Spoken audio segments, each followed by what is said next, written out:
அனைவருக்கும் வணக்கம். நான் உங்களுடைய டாக்டர் ஜெனிஃபர் டயனா, இயற்கை மற்றும் யோகா மருத்துவர். ப்ரீஜுடிஸ் அப்படிங்கிறது என்ன அப்படின்னு பார்த்தீங்கன்னா, ஒருத்தரை பற்றி தெரியறதுக்கு முன்னாடியே அல்லது ஒருத்தரை பற்றிய நெகட்டிவான ஃபீலிங்கோட அவங்கள அணுகிறது தான் ப்ரீஜுடிஸ். ஸோ இன்னைக்கு நம்மளோட லைஃப்பில் நிறைய பேர் இந்த ப்ரீஜுடிஸ்ங்கிற விஷயத்தை ப்ராக்டிஸ் பண்ணிகிட்ருக்குறோம். நமக்கு வேண்டியவங்களாக இருக்கலாம், வேண்டாதவங்களாக இருக்கலாம், தெரிந்தவராக இருக்கலாம், தெரியாதவங்களாக இருக்கலாம், தேவையே இல்லாதவராக கூட இருக்கலாம். அந்த மாதிரி ஒரு பர்சனை பற்றி இவங்க இப்படிப்பட்டவங்கள தான் இருப்பாங்க அப்படின்னு சொல்லிட்டு முன்னேற்பாடாகவே அவங்கள பற்றி தப்பாக நினைக்கிறது தான் ப்ரீஜுடிஸ். அது தப்பாகவும் இருக்கலாம், சில வேளைகளில் சரியாகவும் இருக்கலாம். ஒருவரை பற்றி தீய விதமாகவும் நம்ம ப்ரீஜுடிஸ் பண்ணலாம், ஒருவரை பற்றி நல்ல விதமாகவும் ப்ரீஜுடிஸ் பண்ணலாம். ஸோ நல்லதாக பண்ணுறோமா தப்பாக பண்ணுறோமாங்கிறது தான் இங்கே கேள்விக்குறி.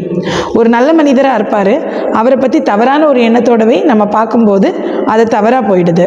ஆனால் ஒரு கெட்ட மனிதரை கெட்ட எண்ணத்தோடு பார்க்காம நல்ல எண்ணத்தோடு பார்க்கும்போது அங்கேயும் தவறாக போயிடுது. ஸோ ப்ரீஜுடிஸுங்கிறத விட உங்களோட நாலேஜை நீங்கள் யூஸ் பண்ணி அவங்களுடைய கஷ்டங்களையோ அல்லது அவங்களுடைய உண்மையான தன்மையோ அறிந்து கொள்வது தான் புத்திசாலித்தனம். ஸோ இந்த ப்ரீஜுடிஸில் எந்த மாதிரியான டைப்ஸ் இருக்குது அப்படின்னு பார்த்தீங்கன்னா, ஒருத்தருக்கு இனம் பற்றி உள்ள ஒரு கஷ்டம் இருக்கும், ஒரு இனத்தை அடிப்படையாக கொண்ட ஒரு ப்ரீஜுடிஸாக இருக்கலாம், அதற்கு பேர் ரேசிசம் அப்படின்னு சொல்லுவாங்க. ஒருவருக்கு வயது சம்மந்தப்பட்டதாக இருக்கலாம், ஏஜிசம். ஒருவருக்கு அவருடைய அதாவது பாலினம் சம்மந்தப்பட்டதாக இருக்கலாம். ஓகேங்களா, அது ஆண்னா இப்படி தான் பேசுவாங்க, பெண்ணுனா இப்படி தான் இருப்பாங்க அப்படிங்கிற ஒரு ப்ரீஜுடிஸ் தன்மை இருக்கலாம். இன்னும் ஒரு சிலருக்கு பார்த்திங்கன்னா, அவங்களோட டிசபிலிட்டினால் அவங்களால முடியலை, அவங்களுக்கு ஹேண்டிகேப்டாக இருக்காங்க, அவங்களால எப்படி முடியும், இல்லை இந்த பொண்ணால் எப்படி பண்ண முடியும், இப்படிங்கிற ஒரு கேள்விகளை வச்சு வரலாம். இது ஏபிளிசம் அப்படின்னு சொல்லுவாங்க.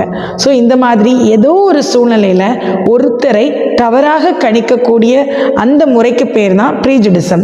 தயவுசெய்து உங்களுடைய வாழ்க்கையிலையும் நீங்கள் யாராவது ப்ரீஜுடிஸ் பண்ணிட்டு இருக்கீங்க அப்படின்னா அதை ஸ்டாப் பண்ணுங்கள். செகண்ட் திங் வந்து அவங்கள பற்றி விசாரித்து தெரிஞ்சுட்டு அப்புறமா நீங்கள் அவங்கள பற்றி பேசிக்கோங்க. தெரியறதுக்கு முன்னாடியோ அல்லது அவங்கள பற்றி எதுவுமே ஒரு ஹிண்ட் கிடைக்கிறதுக்கு முன்னாடியோ ப்ரீஜுடிஸ் பண்ணுறது உங்களுக்கும் அவங்களுக்கும் கேடாக வந்து விளையும். ஒரு அம்மா அப்பாவுக்கு ஒரு குட்டி பையன் இருந்தானா. இந்த குட்டி பையனு அவங்களோட அம்மா அப்பாவோடவே இருந்துட்டு இருந்தான். அவனுக்கு வெளியில் எதையுமே தெரியாது. ஸோ இந்த மாதிரியான ஒரு சூழ்நிலையில் அவங்க அம்மா அப்பா எப்படி பிஹேவ் பண்ணுவாங்க அப்படின்னா, யாரை பார்த்தாலும் அந்த குட்டி பையனை பார்த்து ஒன்று தூக்கிட்டு போயிடுவாங்க, ஒன்று கடத்திட்டு போயிடுவாங்க, உன் கண்ணை உருவிடுவாங்க, உன்னோட நாக்கை வெட்டி பிச்சை எடுக்க விட்டுருவாங்க, இப்படின்னே நெகட்டிவ் தாட்ஸையே கொடுத்துட்டு இருந்திருக்காங்க. ஸோ இந்த குட்டி பையனுக்கு வெளியில் உள்ள யாரை பார்த்தாலும் பயம். அது மட்டும் இல்லாமல் யாராவது வந்து அவனுக்கு நல்லது செய்ய வந்தால் கூட அவன் அவங்கள என்ன நினைப்பான் அப்படின்னா, இவங்க என்னோட கண்ணை பிடுங்க வந்துட்டாங்க, என்னுடைய ஏதோ ஒரு பொருளை எடுக்க வந்துட்டாங்க அப்படின்னு சொல்லிட்டு ஒரு ப்ரீஜுடிஸ் பண்ண ஆரம்பித்தான். ஸோ இந்த ப்ரீஜுடிஸ்னால அவனோட வாழ்க்கையில் ஒரு முக்கியமான சம்பவம் நடந்துச்சு. என்ன அப்படின்னா, ஒரு நாள் அந்த அம்மா அப்பா இந்த பையன் எல்லாரும் தூங்கிட்டு இருக்கும்போது அந்த வீட்டில் ஒரு தீ வந்து பிடிச்சிடுச்சு. ஸோ தீ அந்த வீட்டோட கூரை வந்து எரிஞ்சிட்டே இருக்கும்போது அவங்க அம்மா அப்பா வெளியில் வந்துட்டாங்க. பட் அவங்க மயக்கமான நிலைமையில் வெளியில் வராங்க. பையன் ஒரு ஓரமாக இருக்கிறான், அவனை கூப்பிடுறாங்க, அவங்க வரமாட்டேங்கிறான் அந்த பையன் அந்த அம்மா கிட்ட. ஏன்னா பயப்படுறான், இடையில தீ இருக்குது. இந்த சூழலில் ஒரு தீயணைப்பு படை வீரர் தைரியமாக உள்ளே போய் வா தம்பி வந்துருன்னு கூப்பிடுறாரு. அந்த பையனுக்கு நினைப்பு என்னன்னா, இந்த தீயணைப்பு படை வீரர் இந்த குட்டி பையனை எடுத்து தீயில் போட்டுருவார் அப்படின்னு நினச்சிட்டான். ஸோ அதனால அந்த ப்ரீஜுடிஸ் பண்ணிட்டு அந்த தீயணைப்பு படை வீரரோட வரவே மாட்டேன்னு சொல்லி ஒத்த காலில் நின்றுட்டான். ஸோ இந்த மாதிரியான ஒரு சூழ்நிலையில் அவனுடைய அந்த வாழ்க்கையோடைய இறுதி கட்டத்தை நோக்கி அவனுக்கும் தெரியாமல் போயிட்டு இருந்தான். எப்படின்னா, தீயணைப்பு வீரர் ஒரு குறிப்பிட்ட காலத்துக்கு அப்புறம் அவனை கட்டி தூக்க பார்க்குறாரு. அவன் வரமாட்டேன்னு அழுகிறான்.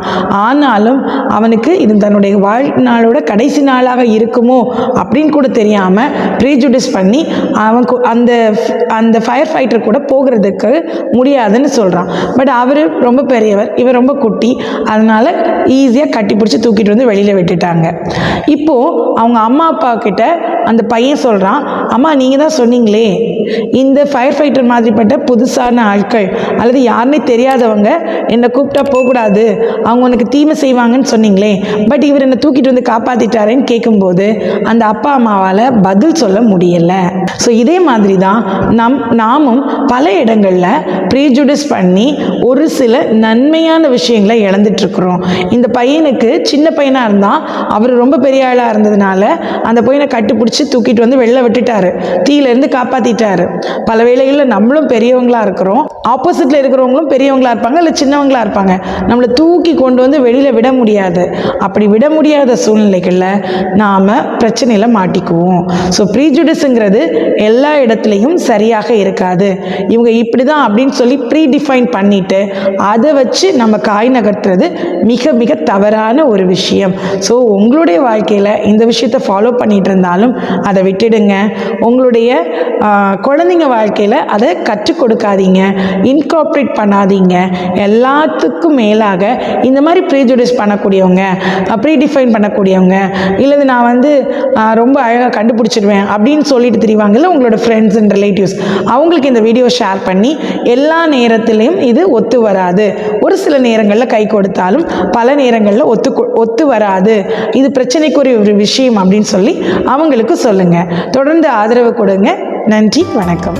இந்த வீடியோ பிடிச்சிருந்தா ஒரு லைக் பண்ணுங்க.